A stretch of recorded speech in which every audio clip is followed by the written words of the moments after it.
I'm Maria Menounos, and you're tuned in to AfterBuzz TV, the ESPN of TV talk. Now, let the buzz begin. What's up, AfterBuzzers, and welcome to the final two episodes for Barkskins. We're going to talk about episodes 7 and 8 and discuss our final thoughts on where this series ends, or does it? Also, we have a special history segment towards the end, so make sure to stick around for that. But before we get into all of that goodness, let's introduce ourselves. My name is Carrie Lane. I'm joined by my awesome co-host. Hey everyone, I am Rachel Goodman. I'm really excited to be back and talk about the last two episodes of Barkskins. We had some very heated moments. Yes, I was just about to ask what were your final thoughts on these last two episodes, and the fact that as of right now, these are the final episodes. Yeah, when I was looking, there's no official season 2 announced, and they ended on not just a cliffhanger, an insane cliffhanger, like multiple, like pretty much every character. We have no idea what's going on at this point. Yeah, I was like, well, so is this an incentive to go read the book? Because it definitely ends like, and it makes you want more, but it's weird. The book is very different. Okay, yeah, you've already mentioned some of that, yeah. Yeah, it's just different. I mean, there are similarities, but I know, like, everything I've been reading, it was a choice to kind of, when we had the showrunner on, for example, he had stated that it was a choice to kind of drift away. And yeah, like, there's nothing in the book that really answers this because there's so much that's different. Ah, and actually, thanks for saying that and reminding viewers, go check that out if you haven't watched that episode, and also stay to the end of this episode because we have some press junket footage from the Barkskins press junket, so stay tuned for that at the end of this video. Yeah, I enjoy where it ended.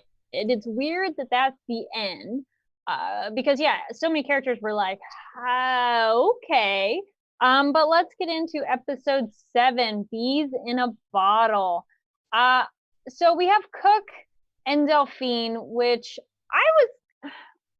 I'm torn because even though he's done some horrible things, I kind of was happy for them as a couple because they seemed relatively matched. And also she was given the opportunity to turn him down if she didn't want, she wasn't into it, but she kind of was like, all right, he's not that bad of a person, and that she knows of. So here's my thing with Cook and Delphine. I was also happy to see them together.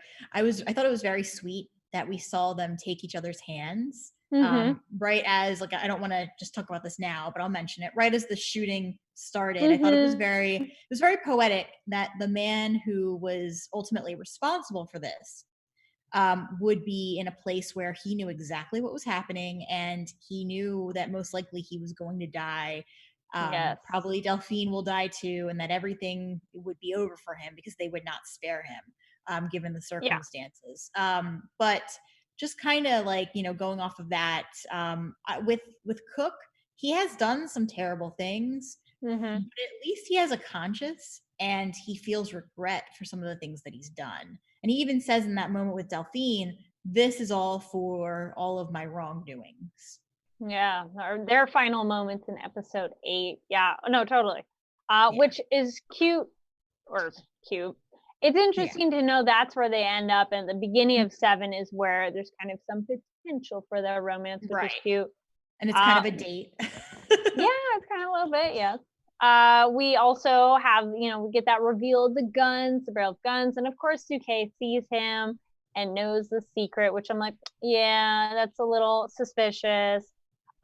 What did you think of him? Like, yeah, let me store the barrels at Matilda's place at the inn and, like, let's make a deal. And I mean, we've had quite a few deals of relationships in this show. Let me know your thoughts on how, fair they are, because at least in this, Delphine probably doesn't have a lot of great options. And as Matilda said, like with Cook and Delphine, it would raise both their statuses to be together. And then later we have the relationship bargaining deal with Marie and Trepanier and so. So what do you think of these? marriage arrangement deals, and like how good are they? So with Mathilde, I knew that she wasn't going to betray Cook. I knew that she would hold up her end of the bargain. So far, she's given us no reason to question her Yeah. integrity. So I thought that it was going to be fair, even if Mathilde did have some grievances against Cook. I knew it would be a bad idea to have these pistols out in a place where anyone could really go in. And here's where we were starting to see the true side of Duque, even before we saw what he did. Just the way that he was acting. And I know he's been called a rat in the past. I feel like now we're starting to see that term actually like really like the deeper meaning, and like we're really starting to see what kind of a man Duque is. He's a rat in terms of jump ship for survival. Yeah, and Could not be even anything. survival. Like I feel like, I mean, we're going to talk about it, but I feel like we've seen him do something now that shows that it isn't just survival. It's above and beyond him knowing, oh, well, I actually want to get ahead. Oh, true. Not just survive, but thrive. Yes. Yeah. We have the when they go to the end. Also, another relationship. We have Bouchard and Mathilde. I thought they were actually kind of a cute couple too, and I like that he wasn't so pushy about it. Like, hey, do you want to just take a stroll? And that's also sad knowing where that ends up. Though I think his death was kind of dumb, to be Yeah, honest. What do you think of was. that arc? I'm still hoping somehow he's alive. I mean, It's I true. He highly could doubt it. be. I highly Yeah. doubt it. I highly doubt it, but I really hope that somehow he is. I mean, we got another surprise at the end, so yeah, I'm really hoping that that's it isn't as it seems. But yeah, I was enjoying watching their relationship, and it was nice because this whole season it's been very dark cinematically, and I feel like even though all of these events led up to some of the darkest moments, that we had a lot of light in terms of seeing people in episode 7 being able to kind of date and just hang out and be with each other. And Mathilde and Bouchard, they were one of my favorite couples because there was no promise of, oh, we're going to get married. It was just the promise of, we're going to hang out and see and just be around each other. Yeah, they had a good sense of companionship, and definitely appreciating someone's cooking and skills is always a good thing. And she kind of was like, okay, she'll take the compliment. And he apologizes of like, oh, I'm sorry, that's too forward. So I like that he is very respectful in that way. Though I thought it was pretty funny, his super kind of awkwardness with Renardette outside. And he's like, hi. And I'm like, oh, dude, no, just leave. You're fine. Yeah. And speaking of Renardette, what did you think of her being such like a little bodyguard for Mathilde? Oh, absolutely. And the thing is that she is so fierce for someone who's so young. She is, I mean, obviously she's been through so much that even though there is this fear that she does need to survive, she's also very defensive, and she will strike if she feels that she needs to do so, no matter what it could result in. Also, I know this is more episode 8, but the bunny, I was him like, Bouchard. yeah, yeah. And then the Bouchard's like, oh, well, that could be dinner. And he was obviously joking, but the joke, she was like, oh, no, I will cut you. Like, she didn't say it, but. Yeah, no, she was like, do not mess with my pet. Yeah, no, that was definitely like, Yeah. Speaking of other characters that betrayal in a different sense of knowing their true intentions, we have Cross, Hamish, and Yvonne, and we finally get the full like, what is the plan of getting the guns to deliver them to Bill Selby, who is our gay Bill, which I'm like, oh, okay, because we didn't quite know how he fit into it, so I thought that was interesting. And yes, arm the Iroquois, and I haven't told you everything, and then that girl slit a man's throat.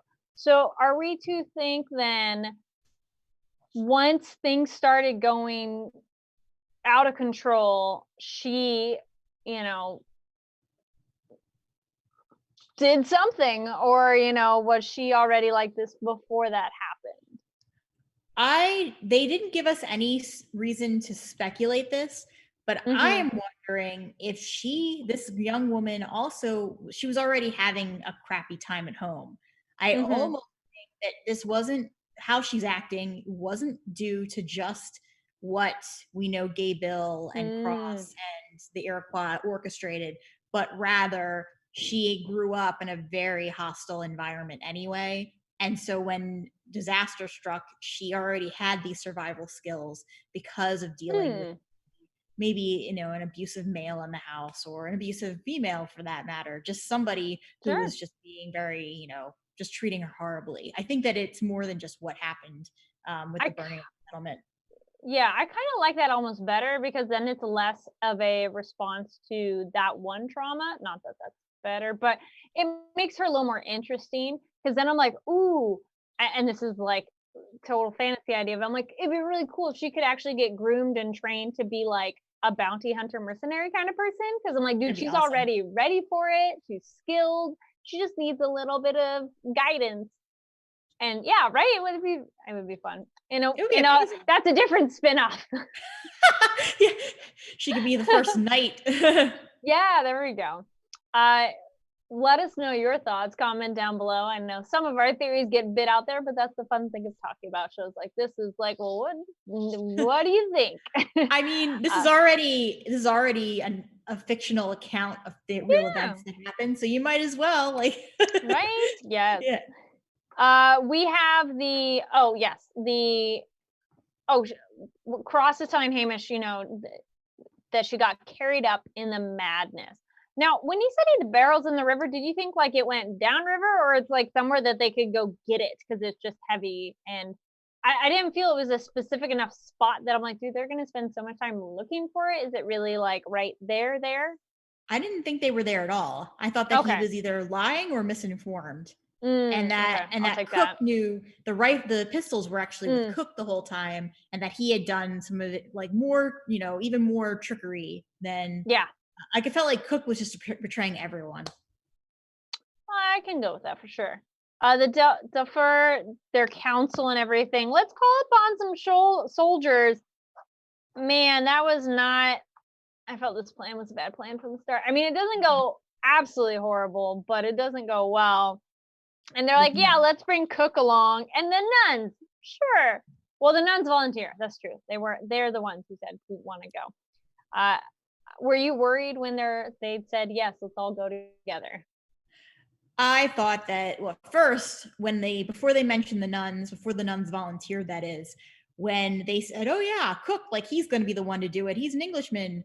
I thought Cook was dead. I kind of figured that Cook was either going to try to flee or, bring Duquet, which is what he did do.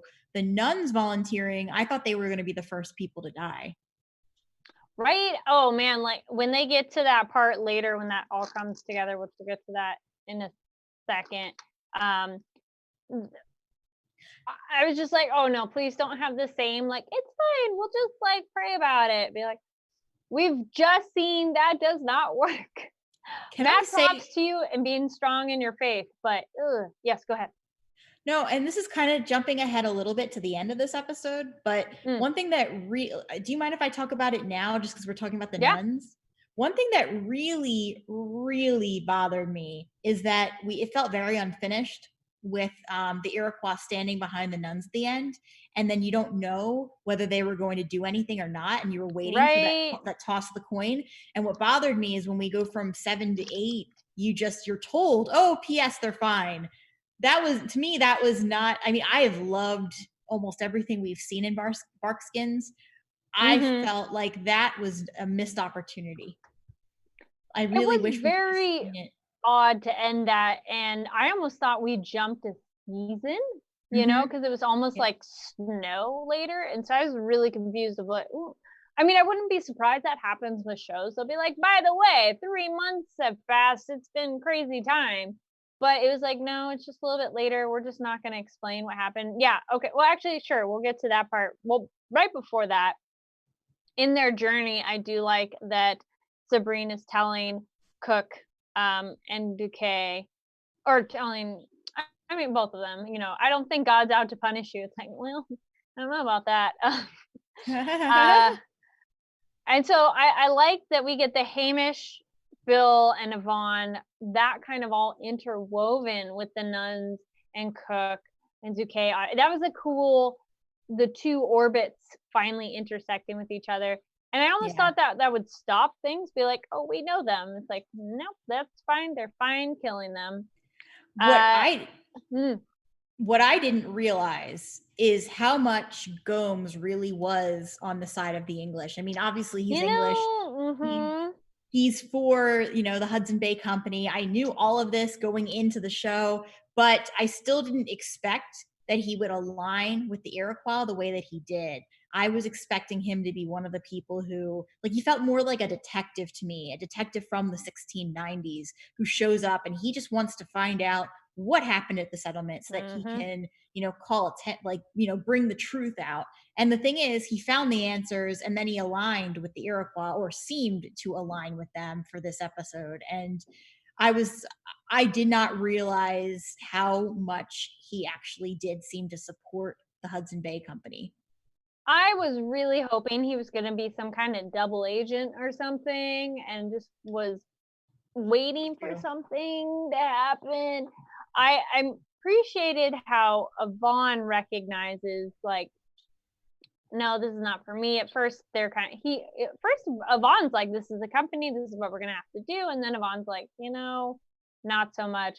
But Gomes definitely falls down that rabbit hole of being like gone and just being okay with all the violence and destruction until we get that scene where, cool, let's burn down this whole little small settlement, but don't kill the young lady. And that's where he draws the line. I'm like, okay. I think you've already gone too far, buddy, or you need a major backpedal or pivot. Like, okay. I agree with you. It was weird to me. I actually, here are my overall thoughts on 7. I love how it ended, but the way that they picked up on 8 felt jarring. And like you, I almost expected that Gomes would be more of a double agent. But then when we get to 8, it's like, this is not going how I guessed it would go. Yeah. Well, because the other big thing we didn't get to just yet with Gomes is one with Cross of talking about like facing your sins and everything, and how they're warned, get out now, and he's not a different man anymore, Cross. And then Gomes kills them, and I was like, okay, that one I almost can buy because he's not the same person and he's ready to just die anyways. I mean, that's still a bit much to jump to the murder, but like, okay. And I feel that was the major like cross the line moment for him, for Gomes. And I felt like, I agree with you. I do think that's where Gomes crossed over, especially that moment. It almost made him look like, I almost felt like we were watching a sci-fi in that moment. Oh, when he did the silent yell, I was like, is this a horror movie? Did this switch? I kind of liked it. That I was like, oh, is this more of the supernatural? And then it's like, oh, no, it's not. That's what I thought too, that we were going to get something that was like, that was hinted from the beginning of there being something supernatural. I'm like, oh, is it Gomes? Like, there's like a moon behind him. What's going on? Like, but what I figured was happening is that Gomes, who was against the Iroquois and what they were doing, and against everything he was hearing, and was more siding with the French and Wobeck, what I figured Gomes was doing was he was killing Cross for his involvement in what he had done. That's what I thought. That makes sense too. Yeah. But it's like, nope, he's okay with everything, and the plan. Because then we also get the conversation with Bill of like what the full plan is when they talk to the chief and find out everything. And then it's like, that's when I wrote down, I'm like, double agent? He's gone dark? What's happened? Like, he's gone to the dark side. And then, they make the deal with Cook. And that just felt also like, is there more here that we haven't? Okay. But anyway, anything else with that group before we touch on a little bit more with Melisande and Trepanier and Marie? No, I have a lot to say about them though. Right. All right. In this episode, the big bits, Melisande and Trepanier first, like, Melisande wants to stay in town and everything. And then it's Marie while they're doing that, Marie tries to go back to the Windet, but they're like, not so much. You chose to leave. I do like that they take her son in and they're like, you go try to figure that out, because then she doesn't have to worry about her son, which I'm like, all right, that's good. Go ahead. Yeah. What I found interesting is that she was told she should go back. The clan mother told her, go back to Trepigny and make it work there. You need to find your place with him. Yeah. Marie realized, oh, he was right. Trepigny was right. I really don't have a place outside of the Domo anymore. Well, also they point out how the English and the Iroquois are working together, which I think she didn't quite know about. Like, that's a moment where they're kind of talking about that, and I feel she gets caught up on all that that's going on. I think that was when they realized it too. Oh yeah, no, they're kind of like the pieces are clicking. It has the Melisande, man, I was kind of okay with her being strong-willed, I guess. Though she's definitely a brat. Like, I am a lady. You go make the fire and you make the food. I'm okay with her telling him to go make the fire. Sure. I'm like, you're not gonna cook at all? Like, not saying a lady has to, but it just felt weird. Was she expecting him to cook for her all the time?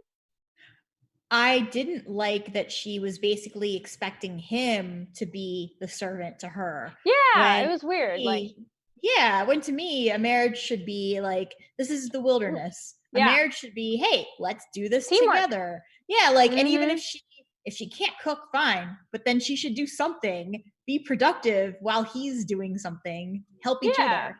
That's a marriage. And I was surprised that Trepigny, like, in these last 2 episodes, I feel like we really saw who he is as a person. And I just kept thinking, oh, like, I never would have expected him to be this good of a person, that one, he would put up with someone treating him that way in episode 7, saying, oh, do this, do that.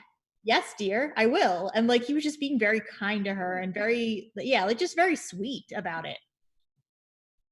I just felt she was being so bratty and childish about it, but then she's like, oh, don't abandon me. I'm like, okay, maybe you should be a little more independent.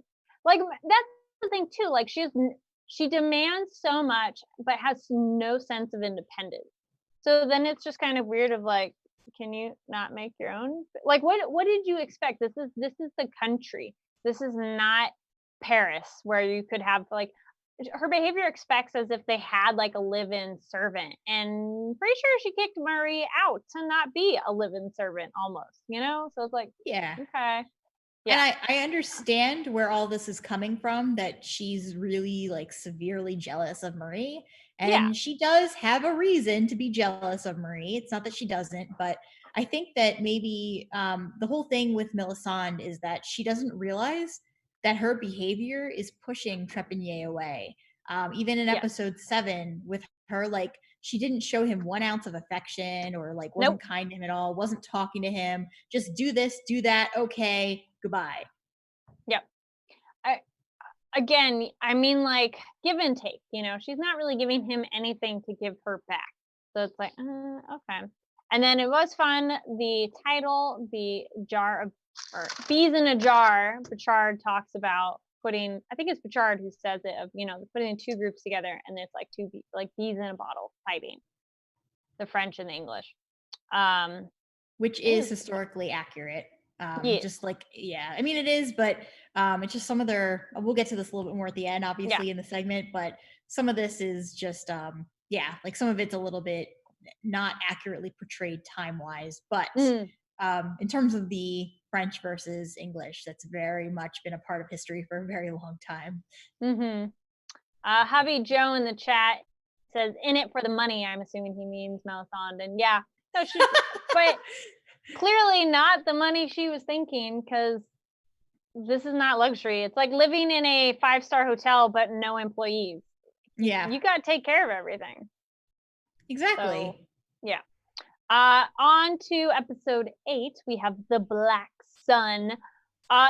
Again, this was a little bit jarring, as you were saying. The start of 8 starts with Gomes, and he burns his sister's portrait, which also I feel is an indicator that he's pretty much cut off ties with who he was, and this is kind of that, like, descent into having a dark heart, and he's not the same man anymore. And there's that like small kind of village being destroyed, and that poor man who comes up there, and he's like, oh, okay. He seems so okay with what's ever going on. And I like that Yvonne points out, is this what you wanted? And then that's when he goes, oh, okay, I'm done killing innocents. And you're like, there was an okay to do that in the beginning? I'm okay. Like, it was weird. Because I agree. I like that description you said of he seemed more like a detective at the beginning, like kind of away from the stupid fighting between the two groups. Like he just wanted to solve the mystery, and I felt he was going to be more impartial. And now him just jumping in feels like okay. It was weird. It was very, and like I get it, everyone, including Cross, was telling Gomes, oh, you know, especially Cross, he said, you'll be like me, just wait. Yep. It'll destroy your soul. And it has, but I just feel like that jump was very, very abrupt. Yep. And I would have liked to have gotten more with Gomes to see how it gets to the point where he doesn't care at first that these villages and these settlements are being burned. Like this could have been more spaced out over time, I think. Like if he kind of goes, ooh, maybe this is eating at me. And I'm a little bit bummed because him and Yvonne seem to be such a good pair.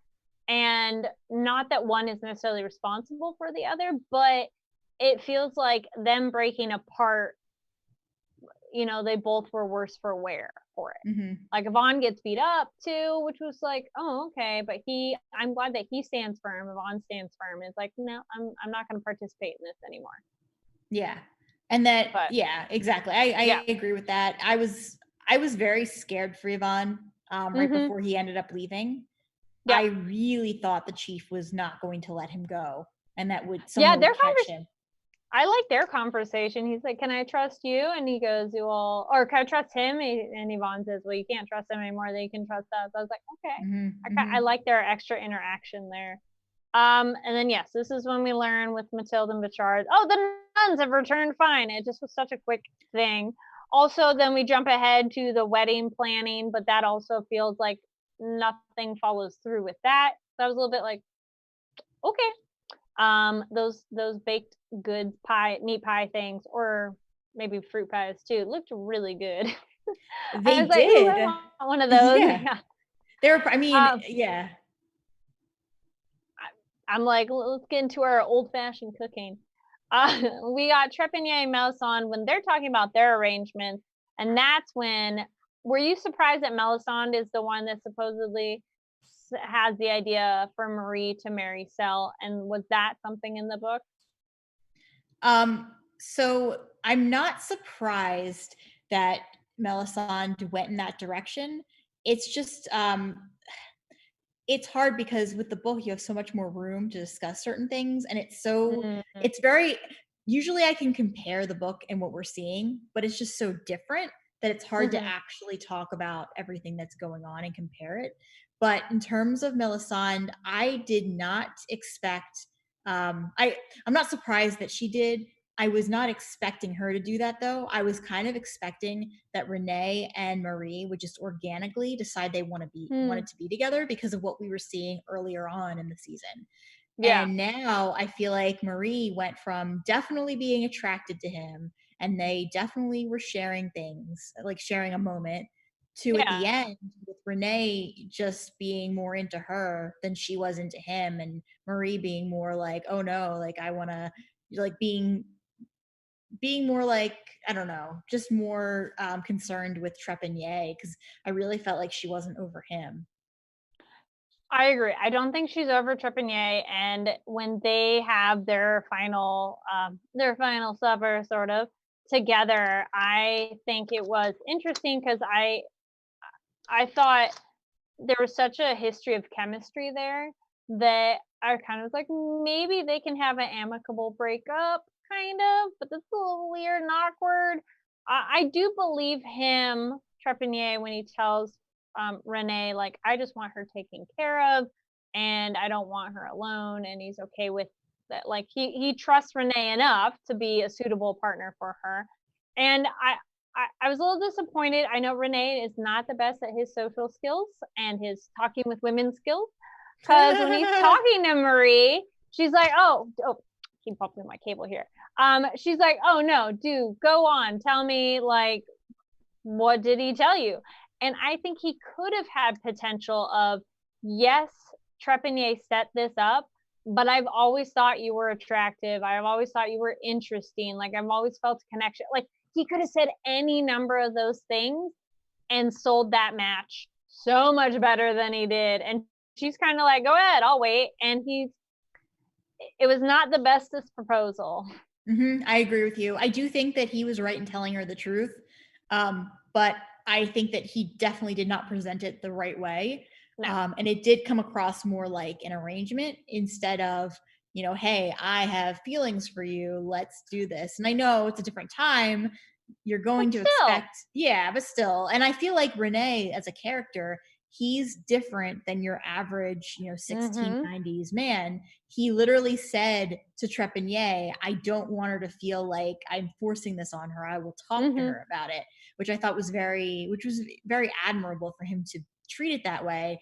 And I also thought the way that Trepanier was speaking with Renee, it was another moment where it made me realize that Trepanier really does care deeply about people. Yeah, and the other thing I guess too is we are so used to stories where a relationship forms and it's based on an arrangement of sorts, and then when they find out there's an arrangement, they're like, oh, was it even real? So this is kind of like the reverse engineering of that, of this is arranged, but I do feel for you, and he just doesn't express that enough. So do you think later when she poisons Trepanier, which I'm like, all right, I feel you. I remember that poison from earlier. I thought that was a cool callback. I think she did intend to kill him. Was like, fine, I wash my hands. Bye. Do you think she was leaving for good?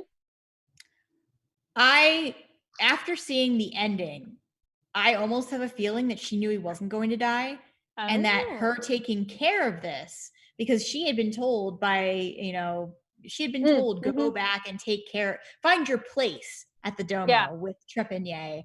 And if she killed him with someone like Melisande around, there's that risk of, oh, well, Melisande is going, even though the wedding is not official yet, Melisande might stay and do something. So I have a feeling that what Marie decided was, if she really made it look like Trepanier was dead for a while, and Melisande actually, like, she could kind of like figure out if Melisande was leaving and give it time, and then she would know, okay, well, like, I if she gave it a little bit of time and then Trepanier woke up, Marie would have a fighting chance if Melisande did decide to leave. And so now, I mean, I don't, maybe this doesn't make sense because Marie already knows that Trepanier ditched her for another to get married. So if he did it once, he'd probably do it again. But I almost wonder if that was Marie's line of thinking, that she would try and chase Melisande away and try again with Trepanier. Okay. Leave your comments of what you think it was. Do you think Marie killed him and was like, I'm done, peace out? Or was she doing it kind of to teach him a lesson and maybe persuade Melisande to leave in a very direct way? I think it was interesting too with Melisande waking up to find him and everything, and how she thinks like, oh no, we are in deep trouble now with Sel, of like, if the man of the house is gone, what do we do? So I thought that was interesting. And she really had she never really developed any feelings for him, but she really was like, oh, just get the body out of here. And I liked she stole the ring, which was interesting because we have it with Gomes and Phil of like, taking a dead man's ring gives you dead man's luck. So I was like, oh, I wonder if that's foreshadowing. I did really like though that Sel takes Trepanier up to the sky table, which I don't know if you had thought about this, or I can't remember if we really talked about it, but the way they described it, I'm like, oh, it's like a fire watch tower in the forest. I've been out to one of those once, like in the Sierras, and it's just a tower that's up so that you can see everything better. And I'm like, that's a really cool idea. I mean, it probably didn't exist yet at that time, but it's like brilliant. That totally makes sense once you see what he made. Yeah, I mean, I thought it was poetic that that Renee left him up there after he had died, and that he had this Mhm. place that, he had this little like lookout, and even more interesting when he woke up and actually got to experience it. Yeah. But no, I did appreciate that, and yeah, it's just uh I was not expecting him to wake up. I really thought he was dead. Oh, I thought he was dead too, and so I was a little bit surprised, but it kind of reminded me sometime where there are poisons where you can make someone almost appear completely dead, and it's kind of like a zombie poison. And people even got buried because you thought they were dead, and it's like, nope, Mhm. surprise. Well, good thing Cell didn't bury him. I like that he got to wake up there. I mean, he probably will be a bit weak, and it'll be a surprise. So we'll see where that goes with him. Also, I wonder how that's really going to affect his religious standpoint in terms of like, I've died and I've come back. My God has brought me back. Or I kind of wonder where if he'll be affected that way. Like if JK Oh, will feel something. I'm Yeah. I'm sure he will. Oh, hubby Joe says they were working together to get Melisande to leave, Trepanier and Marie. Oh, Interesting. I didn't really see that, but I like that as another theory. I could see that too. And yeah, just to kind of mention with the book, Mm-hmm. because you had asked me about that earlier. Now's probably a good place to mention a little bit. Yeah. It's pretty much Trepanier dies like pretty quickly. Mm-hmm. And that's when Renee and Marie actually end up getting married, and they have their Oh, own okay. child. So that's why it's very hard to compare it, because to me, Oh. like reading the book, it's like, oh, well, Renee and Marie should be together. Oh, but wait a minute, what is this? So Mm-hmm. yeah, it's just yeah, I'm interested to see what they do in season 2. Well, the last little, yeah, I'm definitely curious If to there see what is. they'll do. Yeah, and if. So the last little bit, we have Hamish and the one Duquesne takes the guns, but Bernadette escapes and he gets his money and he leaves. We don't know where he goes. I hope he went somewhere else in a way like, fine, wish you good fortune, you backstabber person, you. But I like that Hamish kind of comes clean and talks to the chief and is like, hey, this is really what happened. Though all things considered, I don't know if the chief would trust him at that point in terms of there's so many other things that have happened, but I'm glad the truth came out.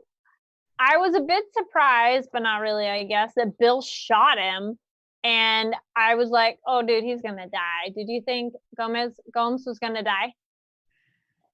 I didn't think he was gonna die. When we got to the scene and Gomes was speaking for Robic and saying, "Hey, here's what happened," and just Mm-hmm. trying to talk to the chief, I knew that Bill was gonna do something drastic. I'm not Mm-hmm. surprised that Bill shot him, and I expected that at that point.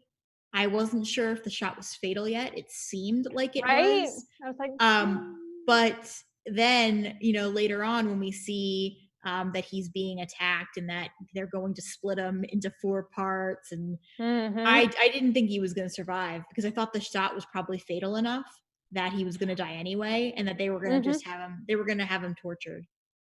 I thought he was kind of a done for person. Yeah. And then I had my moments. I'm like, wait, Bernadette's around. Maybe this is the only thing that's going to save him now. And lo and behold, she shows up. She kills the attacker and smiles. And so I Yeah, kind the of only wonder, time. right? The only time she smiles, and that's kind of it. And then the Iroquois go to Wobeck, and in the process, they bump into Bouchard, who I agree, maybe he might be alive. It's one of those no body, no proof.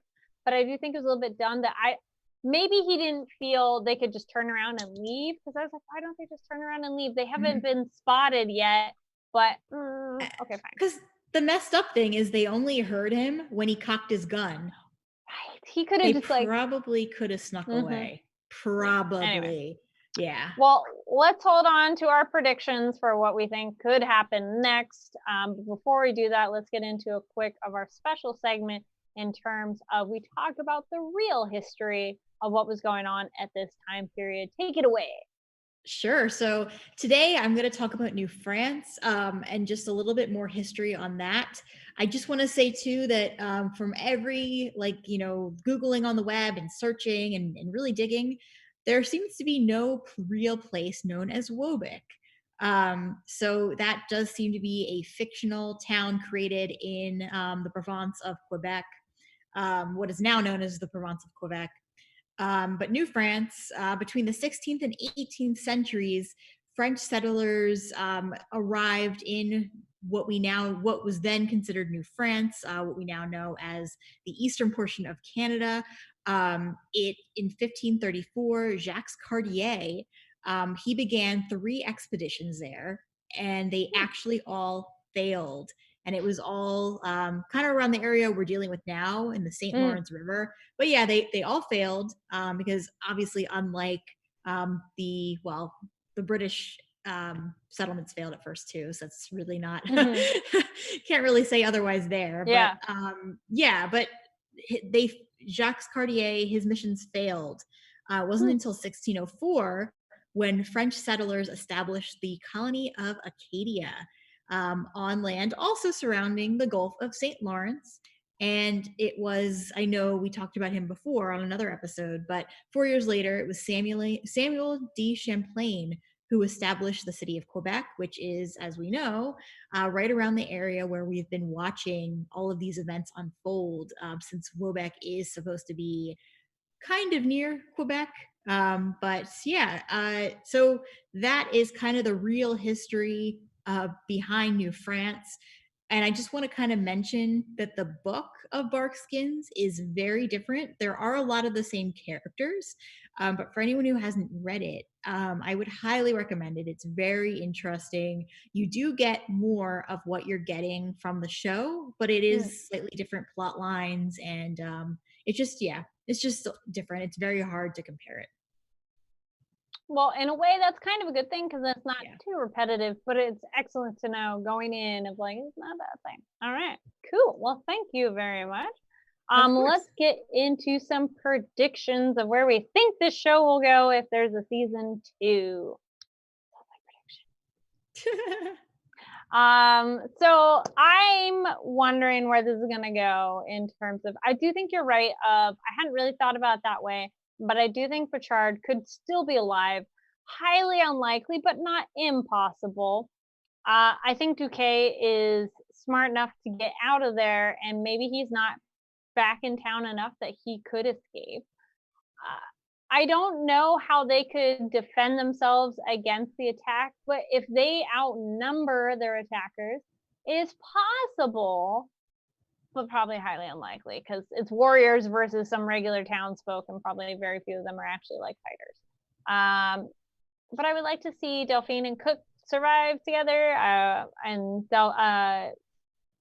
Mathilde and Pritchard be okay together. We'll see. I want Renardette to go maybe be an apprentice to Gomes. Maybe that brings him back to goodness of like, okay, let me train this girl. Yeah, all right. Those are some of my crazy predictions. What are yours? I think Renardette's going to heal Gomes. I think she's going to be the reason he survives. I'm right there with you with him kind of being like a mentor to her. I think that it's going to be I feel like it's going to be Mathilde with Renardette and Gomes who kind of group together, and maybe they don't know 100% of Gomes's involvement, and that's part of the guilt that he carries with him. And so it's going to make a lot of tension with that group because they don't really know everything he's been up to, but Duquet does. And so I feel like we're still going to see Duquet. And when he does come back, he is going to be one of the main antagonistic forces. And one of the things that he holds over Gomes is what Gomes was involved with. And it's going to look worse than what it really is because they are not going to know that Gomes actually stepped up to try and help Wobeck at the very last minute. I also highly doubt that most people will survive the attacks in Wobeck. I think that community is done. I think that's where we're going to open up with, if there is a second season, that we're going to realize, oh, it's done, and now we are moving on to another settlement. And then we think Trepigny. I think they'll survive because they're so far removed from everything. Yeah. But I want Melisande to stop being a brat. Because I do think she's still an okay match for Trepigny, but I think she needs to learn to hold more of her own. And Marie and Cel seem way better fitted for each other to make each other happy. And I know people off, but they're just better matches so that they have a companion, and not necessarily like they have to couple, but this is not really a world where you can survive by yourself. I agree. And I really want Marie and Renee to be together. And I think that, like Trebanier said, she was never his and she never will be his. Yeah. All right. Well, those are our predictions for where this show will go if it goes on to a season 2. Let us know your thoughts down below in the comments. And thank you so much for watching and joining us in this discussion of the show. Rachel, since we're at the end, where can people find you online, and what other shows are you working on? I am on the AfterBuzz Snowpiercer panel on Mondays, and you can also catch me on the Agents of S.H.I.E.L.D. panel on Thursday nights, as well as every other week I'm on the Marvel TV News Talk panel as well. And you can find me on Twitter at Rach Goodman or on my author Instagram account at Rachel Radner Author. Nice. And you all can find me online at Carrie D Lane. That's Karidlane. And you can check me out as well on the AfterBuzz animation channel. We're covering Demon Slayer, so historical in a very different kind of way. If you're into anime, it's a really good show. That's on Sundays. Also, just earlier this week, over on the Popcorn Talk, so the sister station of AfterBuzz, did an interview talking about a horror movie I was the assistant director on called Followed, which is at drive-in theaters that you can go see if you have a drive-in theater near you. But you can also go watch that interview. It's pretty cool. We have the cast, some of the cast, the director, and cinematographer talking with their guy. So cool. Check that out. And again, thank you everybody for joining us. And thank you, Rachel. This was fun, and hearing your historical input too. Nice. All right. Thanks everybody. And we'll see you on the next one. Bye.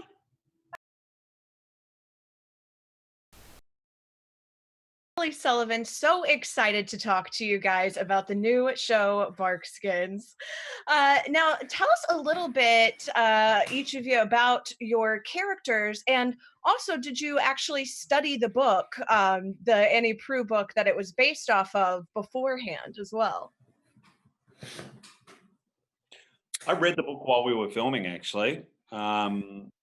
I'd done a lot of research about it, but I knew that Elwood was going to be taking it in a different direction, and I read enough about it to have a basic understanding of what the book was dealing with. But it was actually a really rich, experience to read it through the early part of the process as we were doing it. It was a really extraordinary project in terms of the differences from my life, and I think for all of us to go to a completely different continent with a completely different set of seasons and feelings and culture and even language, shooting in Quebec, and then go to this extraordinary set that had been constructed, these extraordinary costumes that Anna Terrazas created. It was really a really immersive, landscape to go into. Yeah, we explored the first 100 pages and it was absolutely mind-bending shooting in the actual place where these ancestors walked and where the story actually took place, and shooting out in the wilderness and the village being, the exact. I remember going to the museums and seeing the First Nation like longhouses, and then all of a sudden going to the Wendat village and seeing them fully gutted, fully filled with like all of the furs and the food. It was riveting in that sense. So that was half the research, and also wearing a corset really gets you. You cannot get away from the corsets. Poor thing. I'm telling you. Help me. I know it's the worst when you can't really eat on set as well, because if you bend over, the chances of like regurgitating your food is very likely. But it's a good way again to get into character. After Picnic at Hanging Rock, did you think you were going to be in another series, something else that was going to put you in another corset? Absolutely not. I mean, that's the one beautiful thing about this job. You can find yourself in the wilderness, in the province of Quebec with a French accent, wearing a corset, and you're like, you know what? Life ain't so bad. Make believe, but also exploring a time in civilization that was hectic was also really, it's fun. It's really fun. Now, David, tell us a little bit too about your character, Constable Picard, and how he kind of fits in all of this as well. Well, I'm the kind of jaded, broken, drunken local police force, and I'm not sure that it's like deep and sincere, but he's loyal to the King Louis of France, and he hates the English. So it's kind of representing that tussle that's going on between the Hudson Bay Company and the French and the English. And I have a deep love of brandy. I don't think anything really tops. Maybe later in the series, but nothing really tops his love of brandy. You're sort of into order and romance and alcohol. Yeah, that order. All the best things. You can't. Yeah. Oh, so bad. Now, Thomas, you mentioned that you were reading the book in the early parts as well. How do you feel that your character Elijah Cook differs in the series to the book, and to what fans of the novel may be more? Elisha Cook features in a sum total of one sentence in the book. It says, it says something like the fact that Charles Duquet could be one of the Elisha Cooks of the world. And evidently Elwood thought that was enough fuel to sort of like set his imagination on fire. And he started thinking about what are the Elisha Cooks of the world? You know, who are they? And I think Elisha could have been a very linear character. He's really a kind of early, entrepreneur figure. I mean, evidently, obviously, there's always been entrepreneurial, people, but in this landscape, he's constantly gambling and constantly swindling and trying to make himself as wealthy as possible with absolutely no moral conscience, which is a really great thing to play. It's a shocking thing to think about actually living with. But to represent that's a total joy. Do you feel it was more helpful for you or a hindrance to have such limited source material for your character prior to the show? But I had endless source material because I had the material that we were actually working with.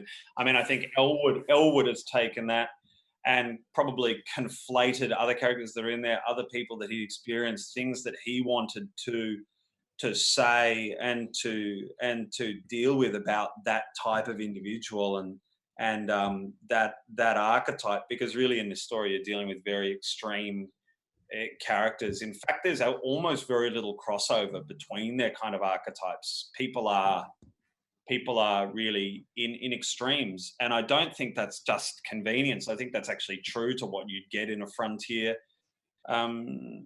situation. These people are really in a position, in a place of huge vulnerability, and it's a very unnatural place to be in this walled city in the middle of what they assumed and considered an endless expanse of wilderness that was hostile to them. They live in an atmosphere of threat, and that sort of will inevitably end up really demarcating people and what they want.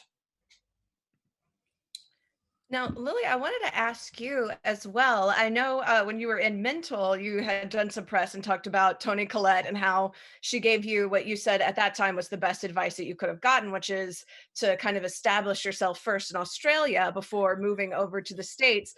Now having a character that is literally moving to this frontier land, what was it about this character Delphine and about this show that made you want to kind of take that leap and then move into this show for National Geographic? Yeah, I mean, Delphine is a survivor like many of the other characters in this land. And I think to really understand what it means to be displaced or to have a yearning to move from your home and start again and entertain what it takes to do that to oneself was so interesting to me. The way, humans' imagination, they can project onto a never-ending forest and see a civilization that can exist in that new land, that new country is, I think, very fascinating to me. But I don't know, I think whenever you jump in another world, another time in civilization, there's a beautiful